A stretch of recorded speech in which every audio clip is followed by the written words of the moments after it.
So to start off, when I get a lead, the first thing I'm going to do is I'm going to dial, and if no answer immediately, I'm going to dial again. I'm going to double tap that merchant, especially if it's a live lead. 10 to 15 minutes, then dialing again. Usually you can get them by this, depending on how saturated your leads are. Also, we're going to wait 40 minutes, call again, and then an hour, and then call again. Now, this might sound a little aggressive, but this is the business, and this is what's worked for me. One of the old owners of a shop used to say that you might have to hit a lead 5 times before they answer. And that's why in your CRMs, you might disposition them first call, second call, fourth call, fifth call, boom, you get them in. We're not talking about text messages yet. So basically, you're doing like 3 to 5 dials within the first hour. That's how we're going to start. When we get a lead, remember, this is a live lead that just came in. It could be an opt-in. It could be a web form.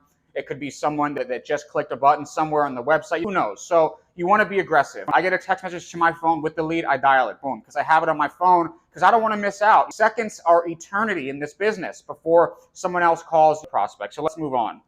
So the lead type adjustment. So for your high quality, more live type of data, you're going to dial them more aggressively. For UCC age leads, you might hit them once. Remember, we're talking about just dialing here, not text messages. Let's continue. So for text messages, you have to understand that this is 2025. There's a lot of spamming, so people just won't answer the phone off regular calls. When I speak to people and they say they're not picking up my calls, they're not answering, and I say, well, what's your text message? And they don't have one, it's a huge red flag. And I understand that because when I first started, I didn't want to use text messages either. I wanted to just dial, and if they answered, great, move on to the next. If not, whatever. But this is how you do it. And then when you start utilizing text messages, you're really going to see a difference in your conversion rates. Let's move on. So here's an example of a text message that we could use. And it basically says your application was sent to us for some financing options for the business. We offer super competitive rates. Looks like you might be authorized for funding. I'm not looking to waste your time. Here's my contact info, name and number. This is going to pull in a lot of files. It's something just super basic, something that you can just copy and paste and just send out as a text message to the merchant after you dial them. And you're just going to see an increase in your conversions. Look, whether they tell you stop, they might say, I'm not interested, I've already gotten funding, whatever the case may be, you're going to get responses. And mind you, we offer super competitive rates because we actually do. We offer other products, SBAs, term loans, lines of credit, conventionals, super A-paper MCAs, however you want to do it. If the merchant is qualified, hopefully you have those products. Let's talk about your opening pitch. It's so critical that I would just say, if you're going to take one thing from this video, it's just this: use pattern interrupts. When you're dialing people, you're going to trigger sales resistance. You're going to sound like a cold call. A lot of it's going to be your energy, your vibe, your charisma. But the initial getting past the hello, use a pattern interrupt. We're interrupting their pattern. We're stopping them. They're expecting a spam call. They're expecting a, hey, is Mr. XYZ there? Or, hey, can I speak to X, Y, and Z? Which is automatic sales resistance, right? We're just breaking that pattern. We're going to say, hey, I'm looking for a little bit of help. By the way, this is Sam with Superior Capital. Or, hey, Jeff, it's Sam with Superior. I'm actually looking for a little bit of help. You're using a confused tone. You're not even sure if this is the right person to be speaking to. You're actually looking for their help, and it's going to trigger them psychologically to want to be able to help you. Now, when you do this all day long for tons and tons of dials, you might forget this, or it becomes a little bit hard to do or fake. But look, it's almost like acting. You're sort of getting your foot in the door. You're presenting yourself a certain way because we're trying to help them. At the end of the day, looking to help them 100% get the best thing possible for their business. So if you go into it with that mindset, I'm okay with a little bit of things here or there to get your foot in the door. Let's continue.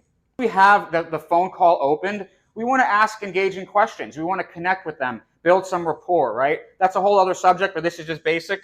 Were you actively looking for funding, or was this an inquiry? This is going to tell you the urgency. Were they actually looking? Is there a need? Is there a purpose? Let's actually work on this file. If they say no, you might be wasting your time. What's your monthly revenue? Obviously, we're going to need to know this. I like to do this before getting the application. I want to see what their revenue is so I know if I'm wasting my time or theirs. Do you currently have any outstanding positions? Now, they might not understand what that means. This is sort of talk for someone like us that are brokers that are in the industry. But you're going to say, do you have any other types of fundings that you're paying on? Have open balances with somebody else? It's going to give you an idea of their leverageability. It's going to give you an idea of their risk score. It's going to give you an idea of they were just funded 2 days ago versus no fundings, or a fundings, let's say 6 months ago. It's going to change the conversation and what you can qualify them for. This is going to be your process. This is how I want you to think about doing it in terms of steps you should be taking. So A, merchants are not answering the calls. This is stage one. This is your wet behind the ears. You're a greenhorn. They're not answering. You don't know what to do. Okay? They're answering. People are starting to pick up, but you're having trouble converting them, right? Now, And now you're getting applications. Great. Let's start making millions of dollars a month, right? Hold on.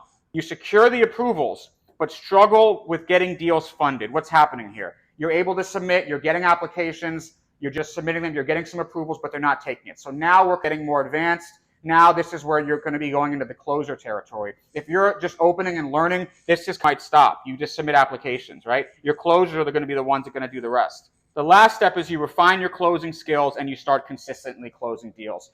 That's where we all want to be, right? We want to close our own deals. We want to make the most commission. To do that, I talk about this, that you have to be a good opener first. I started with my own files, opening and closing them. I know a lot of people that on the opening side pick up things in opening that are really going to help you when you're going to closing. There's a certain kind of rapport building that if you can get good at calling a business owners cold or warm or hot and converting them and getting them in, you're going to be solid. You're going to have a lot better time. The last thing we're going to cover is we want to just go over a couple other things to wrap this up. Attack the lead aggressively. A lot of brokers call once and move on. That's a mistake. The persistence is what wins deals. That's right here. It might take you a month to pull in a file. You might call a lead, they like you, they already got funded, you call them again in 2 or 3 weeks, whatever. It might take time. Be persistent.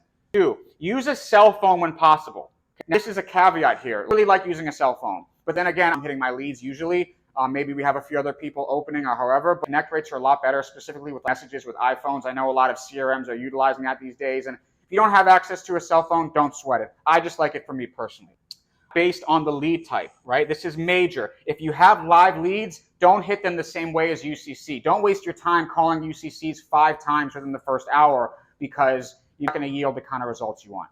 And then remember, position yourself strategically, right? Because it separates you from the typical broker, which we actually do. Now, sometimes we might fund in-house, sometimes we broker up the deal. That's going to depend on your situation. And again, the caveat is if you do the right thing for the business owner, I'm okay with you saying a few things to get your foot in the door. And then lastly, stay ethical but persuasive.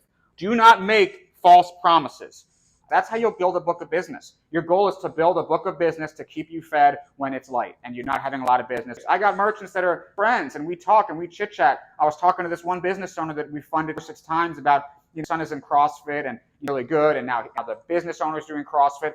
There's going to be relationships. You know them right and they will treat you right. That's pretty much it. Thanks for watching. Subscribe, like, and comment for more.